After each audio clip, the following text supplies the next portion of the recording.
In this lecture, we shall be talking about IP version 6, which is the latest version of the IP protocol.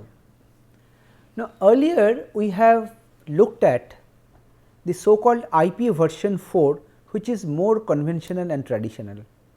Now, IP version 4 has some drawbacks, which has led the designers of these protocols, internet protocols, to come up with a newer IP version. So, in this lecture we shall particularly see what are the drawbacks of the older version IP version 4 and what are the new features this IP version 6 incorporates. So, in this lecture we shall be talking about some of the features of IP version 6 protocol, the datagram format in IP version 6 and how certain kinds of address translation are carried out. Okay. So, let us look at the overall scenario first. Now, the first thing is that, as we have repeatedly said, this TCP IP forms the backbone of the internet that we see today, and IP protocol is most crucial in the sense that all packets that flow through the internet, they are routed using the IP protocol. So, IP ensures that packets reach the intended destination correctly. Okay. Now, as I had mentioned, this IP version 4 is more widely used today, but there are a certain number of drawbacks in this protocol. So, once we identify what these drawbacks are, then we can appreciate that what kind of enhancements were needed to enhance the capabilities, and that is how this newer version IP version 6 has come. This is also sometimes known as IP next generation, IPNG. Okay, these both names are used interchangeably. Now, problems with IP version 4 are as follows. The first and most important problem is that we are using 32-bit IP addresses. 2 to the power 32 is how much? Close to 4 billion.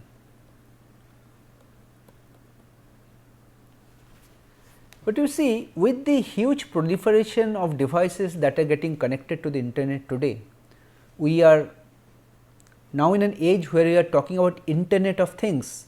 There will be a large number of very simple devices, they will also want to get connected to the internet. So, how come we give unique IP addresses to everybody? This 4 billion is a rather small number by today's scenario. Okay? So, this cannot satisfy or support the kind of internet growth that is being projected, right. This is one. Secondly, there are many applications. You see, there are numerous streaming applications today, streaming audio, streaming video, streaming news and so on and so forth. They need some sort of a real time response, like something is happening, you are watching it live, let us say. Now, you will not like if there is a 10-second pause in between and then the video again starts to play. That is not acceptable in terms of the quality of service, right. So, there are such applications which are increasing day by day, where you need real time response. Real time response means the delay that you encounter must be within some tolerable limit. Now, what is that tolerable limit? It depends on the application, of course. Okay. So, for this kind of real time response, one requirement is that you should not change route very frequently, because we mentioned that IP uses some kind of dynamic routing and packets may follow different paths at different times. Now, if we consider the packets that correspond to a video stream, the packets are following one path, suddenly the packets start following another path which is a longer path, the delay will increase. Okay.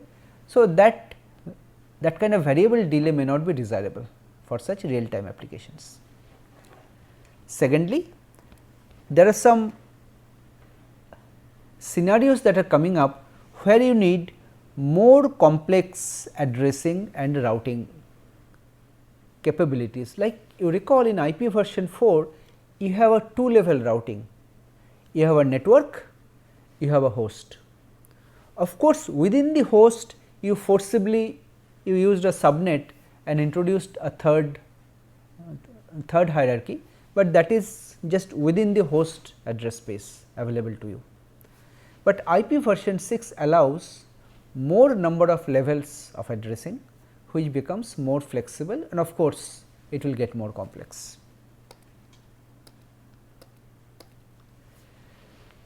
So, main features of IPv6, few of the features are borrowed from IPv4, whatever was there, same thing is carried forward. First such thing is connectionless. IP version 4 was based on datagrams, IP version 6 is also based on datagrams, which is a connectionless protocol. So, each datagram are routed independently and each datagram will contain destination address, so that the intermediate routers can take proper and informed routing decisions. Okay. And just like IP, if you see in IP there was a time to leave field, it told you what is the maximum number of hops a datagram can take before it will be discarded.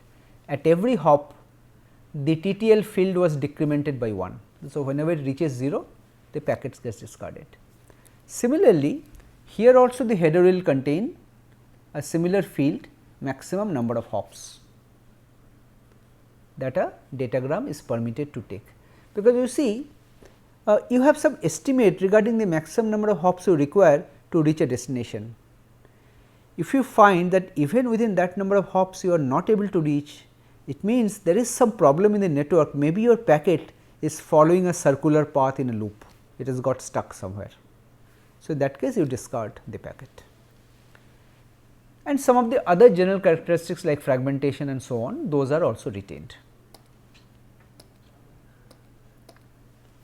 Fine. Now, let us talk about the new features which are interesting. The most important feature is that the number of bits in the source and destination IP address is increased. Earlier it was 32, now it is 128, which means I can use up to 2 to the power 128 that many unique addresses. Now, how large is this 2 to the power 128? This is something you can actually calculate and find out. This is a decimal number which will be having maybe 45 digits, 45 digit decimal number, which is huge. But how huge is that? Just imagine you think of the surface of the earth. Just assume that I want to assign IP addresses to devices on the surface of the earth. 2 to the power 128 is such a large number that on every square meter on the earth's surface, you can assign about 6 into 10 to the power 23 unique addresses. So, this number is indeed huge, and it is expected that this will never be too small in the foreseeable future, right. So, this 120 bit is good enough, quite large. And another difference is that in IP version 4 there was a header and the header was fixed. So, whatever packet information the packet carried, it used to be put in the same header. But in IP version 6 what it does, it uses a series of fixed length headers. Depending on what you need, you add optional headers. Like if you do not need fragmentation, you do not use fragment header. If you need, then you add a fragment header. So, there will be multiple headers which will be connected in a linked list as part of the IP version 6 header. This is the basic concept. Okay. So, a datagram in IP version 6 will consist of a base header, that is the basic header, which will contain, for example, the source and destination addresses, and followed by optional extension headers. There may not be any, but there can be several. Okay. There are some additional features also, like as I said, for real time traffic there are some additional features which have been included in IP version 6. Like it is possible for two ends, two hosts to agree on a high quality path. Suppose I am viewing streaming video and I tell that, well, I want a guaranteed bandwidth of 512 kilobits per second.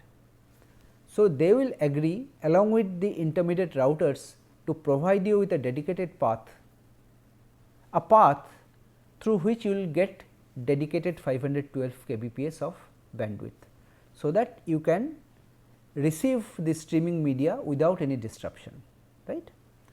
And all datagrams will follow this path. So, you see this is a slight deviation from the connectionless approach that IP version 6 also supports. For real time traffic, you have something like a connection oriented concept coming in. Okay. So, it is like a hybrid now. It is not a pure datagram approach. Sometimes when you need to have quality of service guarantee for real time applications, you may also specify the path which the datagrams will follow. Okay. And the next thing is that there are some new kinds of addressing which has come up. Like earlier there were addressing like host to host addressing, you are sending to a particular host, or broadcast sent to everybody. But now there is a new addressing mode called anycast addressing which have been introduced. Anycast means there are a set of computers, I am telling you send this message to any one of these. Okay, I do not specify which one, but any one of these. So, if it reaches any one of these, I am happy. This is referred to as anycast address. Okay. And also this provides for dynamic assignments of IP address, it can change over time, these facilities are there. So, IP datagram format, as I said, there can be multiple extension headers. The general picture is like this. It starts with a base header which is 40 bytes in size, but there can be multiple extension headers. The size of the extension headers can be different, and at the end you have the data. Because typically let us say TCP is running on top and below you have this IP version 6 running, IPv6. So, TCP will be sending you some message for transmission. So, that PDU, protocol data unit, transport layer protocol data unit, that is the message, will be appended with the IP headers whatever they are, and they will be sent as IP packet. Okay. Now, the base header, those 40 bytes will be having a fixed structure like this. You see some of the fields are somewhat similar to means IP version 4, but because of the change size of the addresses, you see source address and destination address are 128 bits long. Well, 128 bits means how many bytes? 16 bytes. You have 16 bytes here, you have 16 bytes here. Version is 4 bits. This is version 6. So, this will contain the number 6, 0, 1, 1, 0. Priority, you can specify a priority in the packet now, which in version 4 is not possible. Higher priority packet will move faster, router will give higher priority to those.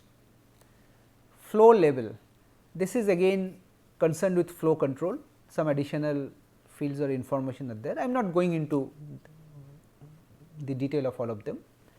Then comes the payload length, which is the size of the total packet. Next header, I said that there will be a base header and there can be a number of extension headers. Okay. Now, there will be a field here which will be pointing to the next header. This will be pointing. So, this will be like a linked list. So, this next header field will contain the information that whether there is an extension header following this or not. If there is, then it will contain what type of extension header, and if it does not contain any more, then it will contain some delimiter indicating that there is no more extension headers. And this hop limit I told you about, just like time to live, that field is also there. This is the basic header in IP version 6. Now, talking about the fields I have already mentioned, let me go through this quickly. This version I told you about, this is a 4-bit field. IP version 6, it will contain the value 6, which in binary is 0 1 1 0. Priority specifies the routing priority class. Higher priority packets will be handled faster by the routers. Flow level, this is particularly used for real time application, where there are applications that require performance guarantee. So, flow level contain relevant information. This will contain some specific ID or code which will allow the packets to follow this a particular path, for example, right. Payload length is the total length of the extension header plus the transport level protocol data unit, that means the data you are sending. Next header, as I said, it is a pointer to the next extension header. It identifies the type of information that immediately follows the current header. It can be an IP extension, or it can be the actual PDU, TCP or UDP, that means the data. Hop limit, similar to IP version 4, it is decremented by 1 at each hop, and the addresses are 128 bits or 16 bytes or octets. Okay. So, pictorially it will look something like this. This is one example. Suppose this is a IPv6 packet which does not contain any extension header. So, in the base header the relevant fields are there, and the next header field contains TCP, which means it will know that whatever follows the base header is the actual TCP PDU which is carrying the data to be transmitted. Take this next example where there is one extension header. So, base header will contain an information next equal to route. It tells it has an extension header which gives you some information about route, maybe it is a source routing or specifying the route to be followed. And in the next header, this extension header, there will also be a next field which will tell TCP, that means this will be the actual TCP data. So, here there can be multiple such headers. So, this next pointer will be following these headers one by one. Okay. Now, the important kinds of extension headers which are there, they are summarized here. There can be a routing header, as you are seeing here. Routing header permits source routing. Now, I am repeating here what source routing actually means. Now, in a conventional packet routing, what happens? There are routers, a packet arrives at a router, the router looks at the destination address, looks at its own routing table and makes a decision where to forward this packet. So, it finds out which is the next router I have to send this packet, so that it can reach the destination correctly, or if it is destined to a host in my same network, I can directly send it to the network, to that host, directly send it to that host. Source routing means the person who is generating the packet, the host, directly tells that which sequence of routers must be followed for my packets. Because I know that this is a good path, the speed is high, so my packet will go faster. So, if I know that, I can specify that entire information as a routing header, and this is what is meant by source routing. The source is specifying the route, which path to follow, right. Second comes the hop by hop options header. Well, you can specify, this again depends on some applications, that every hop means actually whenever you move from one host to the other, you can check for certain conditions. Depending on that, you can decide whether to forward the packet, not forward, or do something else. Then for fragmentation, you have fragment header. This will contain information just like in IP version 4, which helps in fragmentation and reassembly, some flags, fragment offset, okay, and so on. And to ensure packet integrity, there is also an authentication header, where you can implement some kind of hash function. Well, we will be talking about hash function later in this course. These hash functions are used for authentication purposes. Well, authentication means, suppose I am a router, I have received a packet from some other router X. Now, there can be two scenarios. One, the router X is actually sending the packet I am getting is actually coming from X, or it may so happen that some kind of a malicious entity, it can be a hacker or some other node which is trying to send some, you can say, illegal packets to my network, is sending a packet in such a way that the source address is the same as X, but it was not sent by X. This is what is meant by authentication. I must be sure that whatever I am getting is actually coming from the person or the node which it is claiming as the source. That is authentication, right. And here, as I told, all the extension headers are changed in a linked list using the next header field, which is present in the base header as well as all the extension headers.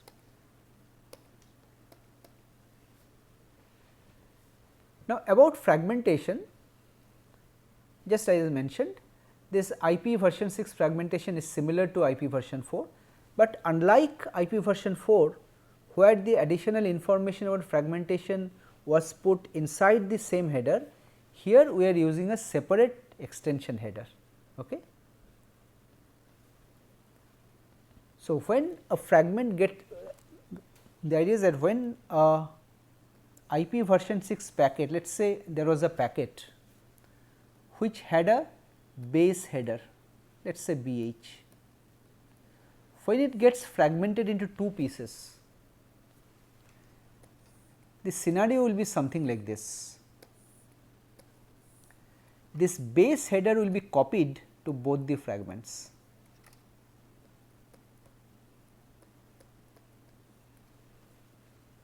And there will be a fragment header containing relevant information. These are extension header. This will be added to the two fragments, and the data, one part will come here, the next part will come here. This is how fragmented packets will look like.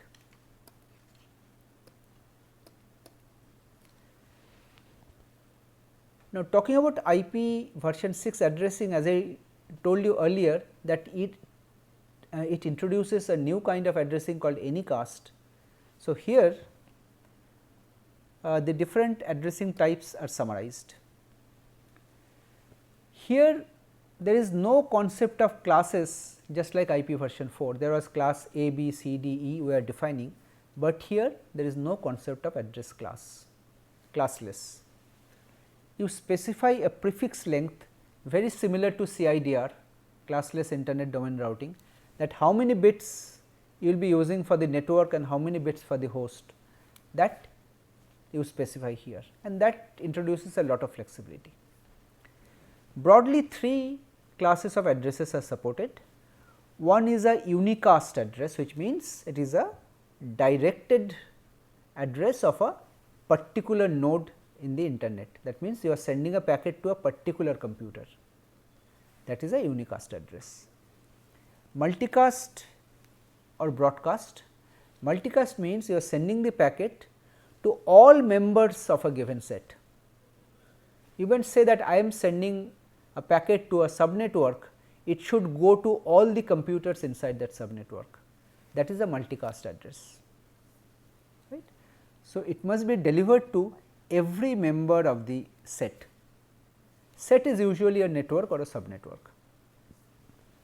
Then you have this new address anycast, where it says the packet will be delivered to exactly one of the computers in the set. In multicast it was delivered to everybody, but here it is delivered to exactly one. And now the way these 128-bit addresses are specified.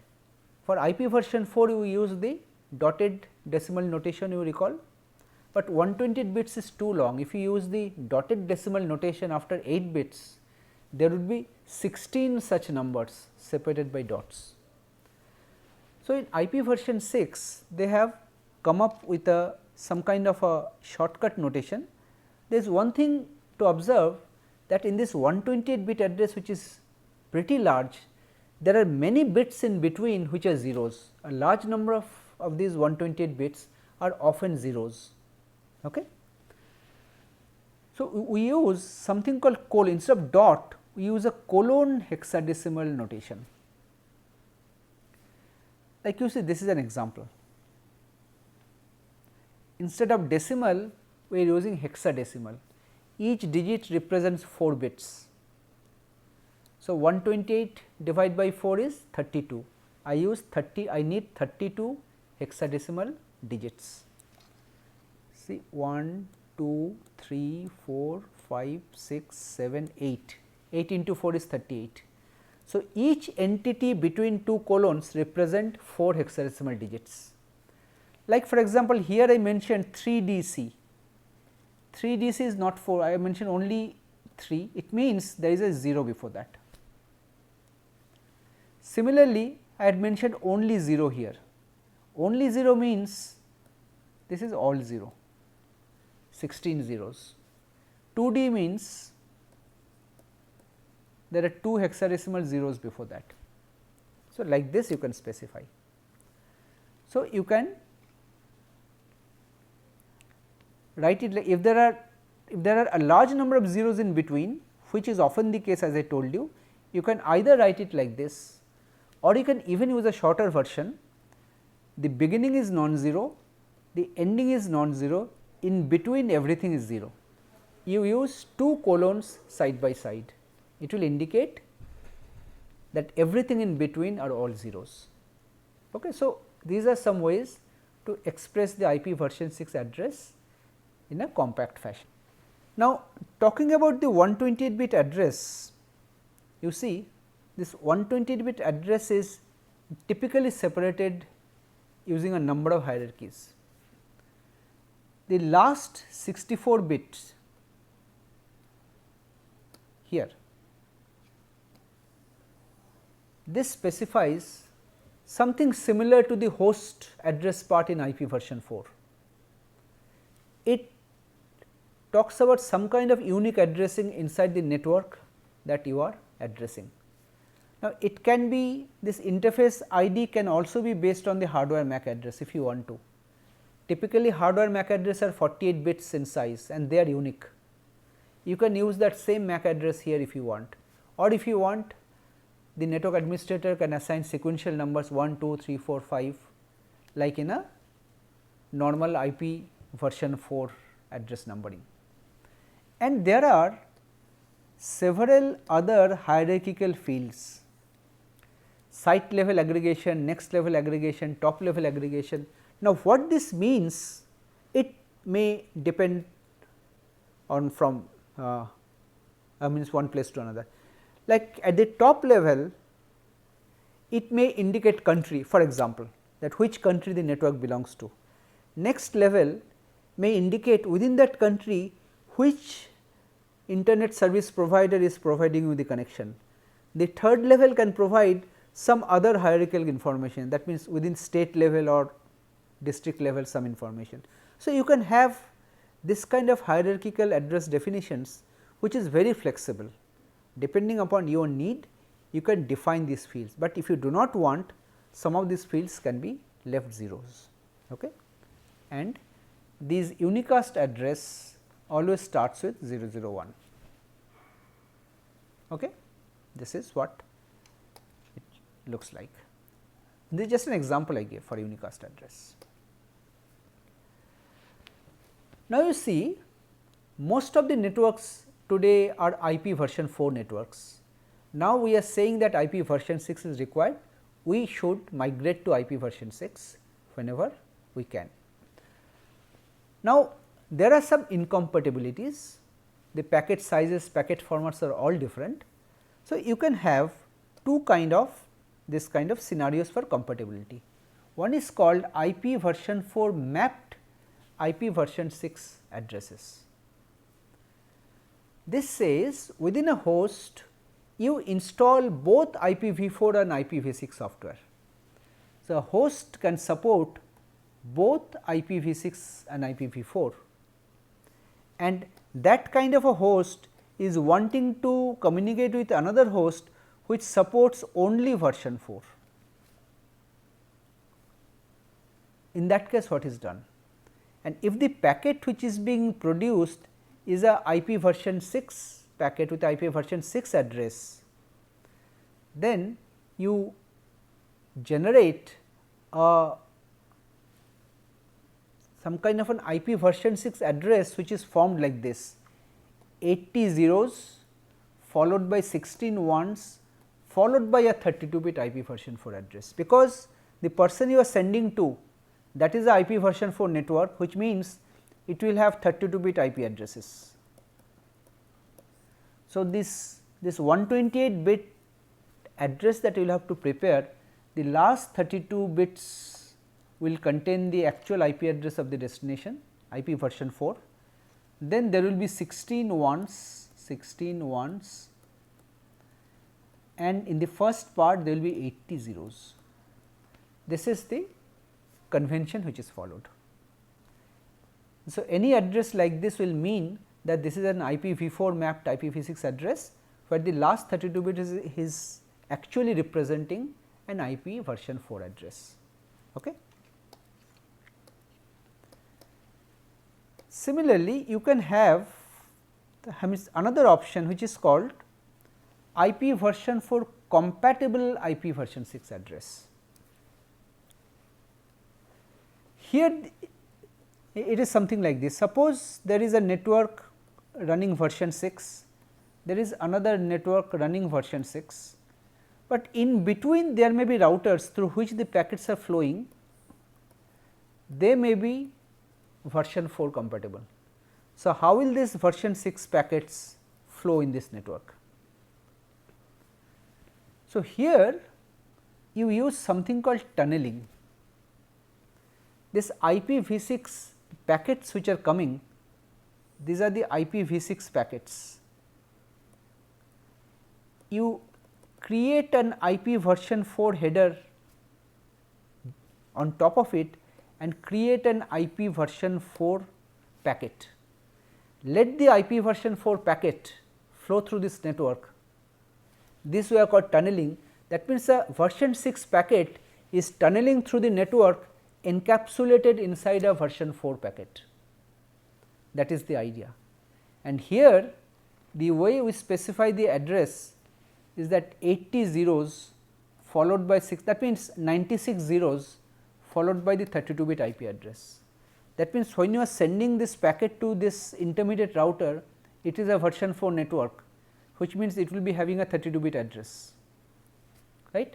So, that address you specify like this: 96 zeros followed by the 32-bit address. Okay.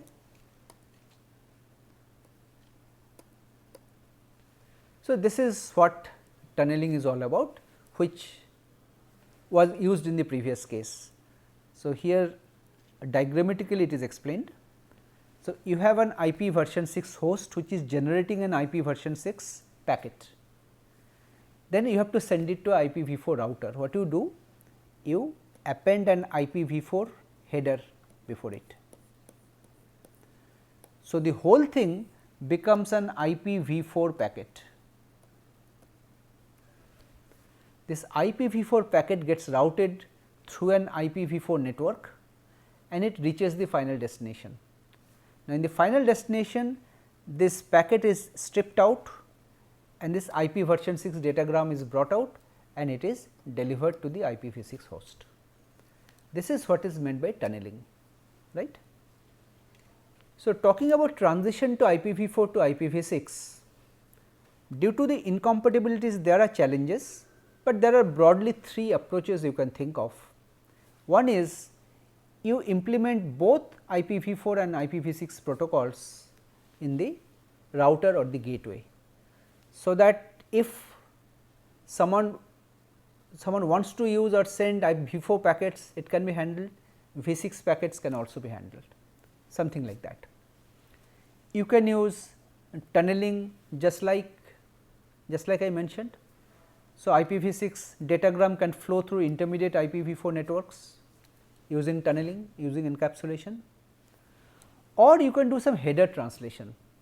An IPv6 packet you can translate into an IPv4 packet, and on the other side you can again translate it back to IPv6 packet. But the problem is that many of the features IPv6 supports which were not there in IPv4 will get lost once you translate it into IPv4 packet. Okay. So, this has very limited use. So, with this we come to the end of this lecture, where we talked about some of the salient features of the IP version 6 protocol.